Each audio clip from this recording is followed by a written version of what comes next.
Hi guys, my name is Salman and I'm from UP and just before basically I'm living in Delhi from the 2019 and मैंने जो Hallows के जो issues face किए हैं वो अपने 2015 से फेस करने शुरू किए थे।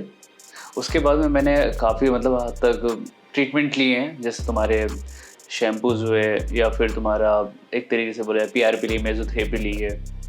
काफ़ी तरीके की मैंने मतलब टेक्नोलॉजी भी यूज़ करी है, मगर वो था कि हेयर फॉल जो है स्टॉप नहीं हुआ। और आफ्टर डेट मतलब एक चीज़ थी जिसकी वजह से थोड़ा बहुत कम हुआ था हेयर फॉल, वो तुम्हारी एक्सरसाइज से। क्योंकि उससे क्या होता है, तुम्हारे टेस्टोस्टेरोन लेवल बढ़ते हैं, तो टेस्टोस्टेरोन लेवल बढ़ेंगे वैसे ही तुम्हारे DST कम हो जाएगा। और अभी जब नहीं है, अब क्या हो रहा था, कुछ ज़्यादा मेरे हेयर फॉल हो चुके थे और उसके बाद हेयर लाइन भी पीछे हो चुकी थी, तो इसलिए ही मुझे अब ज़रूरत थी कि अब हेयर ट्रांसप्लांट करा लिया जाए। और मेरी एज जो है इस टाइम पर 25 है। बेसिकली जब मैंने सारी मेडिकेशंस और सारे मतलब ट्रीटमेंट्स वगैरह मैंने यूज़ कर लिए, उसके बाद में मुझे कहीं से रिजल्ट नहीं दिखा, तो तब मेरे माइंड में आया कि सिर्फ एक लास्ट स्टेट यही बची है कि मेरे पास हेयर ट्रांसप्लांट करा लिया जाए। और मेरी वैसे जेनेटिक नहीं है ये, मेरी फैमिली में किसी को नहीं है ये चीज़ कि हाँ हेयर फॉल वगैरह का। एक एज के साथ होता है कि एज के साथ जो है तुम्हारे हेयर फॉल होते हैं और उसके बाद कम होते चले जाते हैं। वो तो कोई नहीं, वो सभी में होता है, वो 80% में लोगों में होता है। हाँ, मतलब ये मान रहा हूँ मैं, लेकिन इतना भी नहीं है कि इतने ज़्यादा हो गए हों। लेकिन मुझे अब थोड़ा जो है ऐसा लगने लगा था कि मतलब मेरे शायद को इफ़ेक्ट कर रहा है, मतलब मेरे थोड़ा हेयर स्टाइल को इफ़ेक्ट कर रहा है। और ठीक भी नहीं लग रहा था मुझे देखने में, क्योंकि मुझे जो है हेयर्स को जो है संभालना पड़ता था बार-बार, या तो नीचे रखने पड़ते थे अपने हेयर को, हेयर लाइन को छुपाने के लिए। और अब इस केस में मुझे लगा कि हेयर फॉल कराना चाहिए। और उसके बाद में मैंने काफ़ी जगह सर्च भी किया है, ऐसा नहीं कि दिल्ली में सर्च नहीं किया मैंने। दिल्ली में मैंने काफ़ी क्लिनिक्स पे भी रेट्स चेक किए हैं और सारी चीज़ें देखी हैं, कौन बेस्ट टेक्नोलॉजी यूज़ कर रहे हैं। तो बेसिकली यहाँ पर मैंने इसलिए किया क्योंकि यहाँ पर बेस्ट टेक्नोलॉजी और चीप है। दिल्ली में एक्सपेंसिव है, क्योंकि दिल्ली में जो है बहुत ज़्यादा रेट मांगते हैं वो। और यहाँ का रिज़ल्ट का मुझे पता भी था, क्योंकि रिज़ल्ट यहाँ के बेस्ट आए थे। मेरे एक फ्रेंड ने जो यहाँ से कराया था, और उसका जो है रिज़ल्ट देखने के बाद ही मैंने डिसाइड किया ठीक है भाई, ठीक है मैं भी वहीं से करा लूँगा। और उसने ही मुझे रेफ़र किया यहाँ के लिए। बेसिकली मुझे जो यहाँ के नंबर्स मिले, मुझे यहाँ पे चेक भी किया, मैंने वेबसाइट पे चेक किया। बाय द वे मैं ऑक्यूपेशन से सॉफ्टवेयर डेवलपर हूँ, मैंने काफ़ी जगह वेबसाइट पे भी चेक किया, रिज़ल्ट भी चेक किया, अच्छे खासे मुझे रिज़ल्ट दिखे यहाँ पे। कस्टमर्स के हैप्पी रिव्यूज़ भी मिले।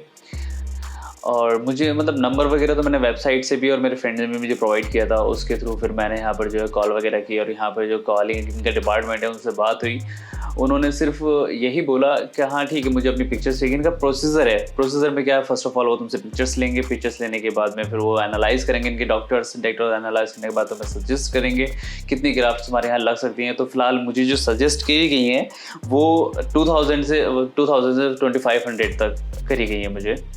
अब देखते हैं मुझे मतलब कितनी लगेंगी कितनी नहीं लगेंगी।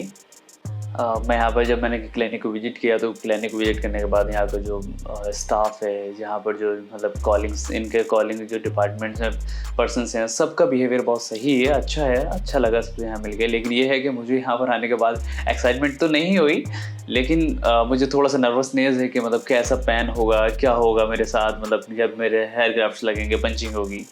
और वैसे भी मेरा ये सेम डे का प्रोसेस है, क्योंकि मैंने पहले ही बोल दिया था जब मैं दिल्ली से आया यहाँ पर कि मुझे सेम डे ही चाहिए, क्योंकि मुझे यहाँ से रिटर्न भी जाना है, क्योंकि मुझे बाद में ड्यूटी भी करनी है। तो मेरे पास जितना टाइम था मैंने उसी के अकॉर्डिंग इन्होंने मेरे लिए मैनेज किया।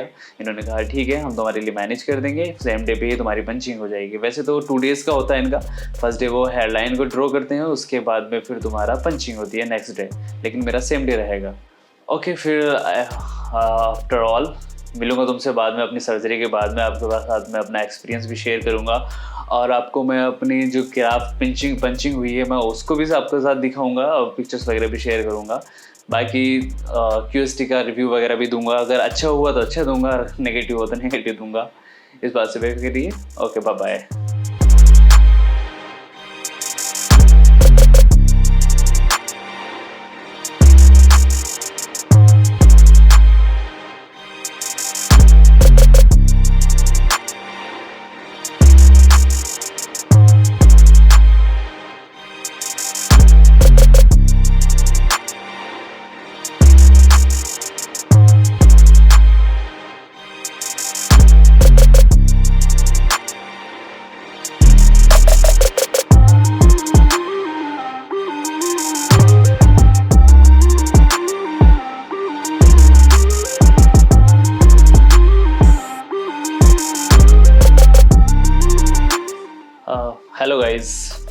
आप देख रहे होंगे कि मेरी जो सर्जरी कंप्लीट हो गई है और मेरी जो सर्जरी में ये हैट टेक्निक यूज़ हुई है वो QST यूज़ हुई है और अराउंड मेरे 2000 ग्राफ्ट लगे हैं एंड एवरीथिंग वाज गुड। और बेसिकली डॉक्टर्स का बिहेवियर्स और staff cleanness everything was good. Basically जैसे आप सब देख सकते हो कि मेरी सर्जरी कैसे हुई है कैसे नहीं हुई है, मतलब ये आपके सामने है। और मेरा जो मतलब जब मैं फर्स्ट ऑफ ऑल मैं नर्वस तो था ही। जब मैं डॉक्टर के पास पहुंचा, डॉक्टर ने चेक किया, उसके बाद में मुझको मतलब एक तरह से एक सेट कर दिया कि हाँ ठीक है अब तुम्हारी जो सर्जरी होगी। जस्ट OT में गया, OT में जाने के बाद डॉक्टर्स ने मुझे मतलब कुछ इंजेक्शंस वगैरह लगाए, वो हैंगओवर किया, उसके थ्रू जो है मुझे पता नहीं चला फिर कि क्या हो रहा था क्या नहीं। लेकिन ये है कि पेन वगैरह नहीं हुआ है, ना ही पेन हुआ है और ना ही तुम्हें पता चलता है कि क्या हो रहा है क्या नहीं हो रहा है। लेकिन ये है कि तुम हाँ डॉक्टर से ईजिली बात कर सकते हो, कुछ भी पूछ सकते हो। लेकिन ये है कि डॉक्टर जो है साथ साथ तुम्हारा इम्प्लांटेशन करते रहते हैं। ओके, जैसे मैं तो आपको शेयर करना चाहता हूँ कि मतलब कितने टाइम में मेरी जो सर्जरी कंप्लीट हुई है। बेसिकली इसको सर्जरी कंप्लीट होने में 2 डेज़ लगे हैं। 2 डेज़ नहीं, वैसे 1 दिन का प्रोसेस है। 2 डेज़ इसलिए बोल रहा हूँ मैं क्योंकि मैं कल लेट हो गया था आने में, क्योंकि इन्होंने कहा था मेरे से अगर आप 9 o'clock से पहले आ जाते हो तो तुम्हारी जो सेम डे सर्जरी हो जाएगी। लेकिन क्या हुआ, मैं 12 o'clock के बाद में आया क्योंकि मेरी ट्रेन ने लेट छोड़ा मुझे।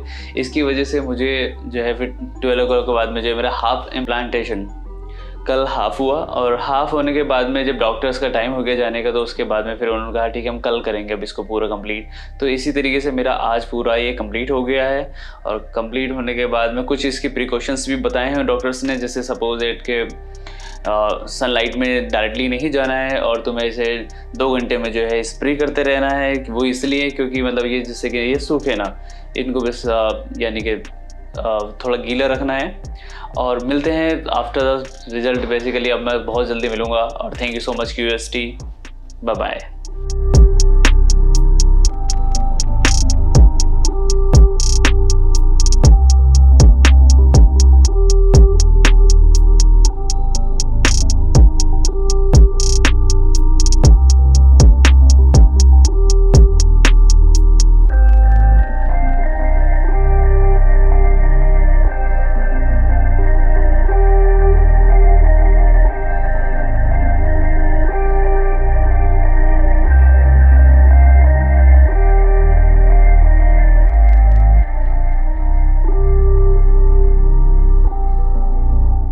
हेलो फ्रेंड्स, अगर आपने अभी तक हमारे चैनल को सब्सक्राइब नहीं किया है तो प्लीज इस वीडियो को लाइक कीजिए, शेयर कीजिए और हमारे चैनल को सब्सक्राइब कीजिए। और ध्यान रहे बेल आइकन दबाना ना भूलें, जिससे हमारे हर वीडियो का अपडेट आपको समय समय पर मिलता रहेगा।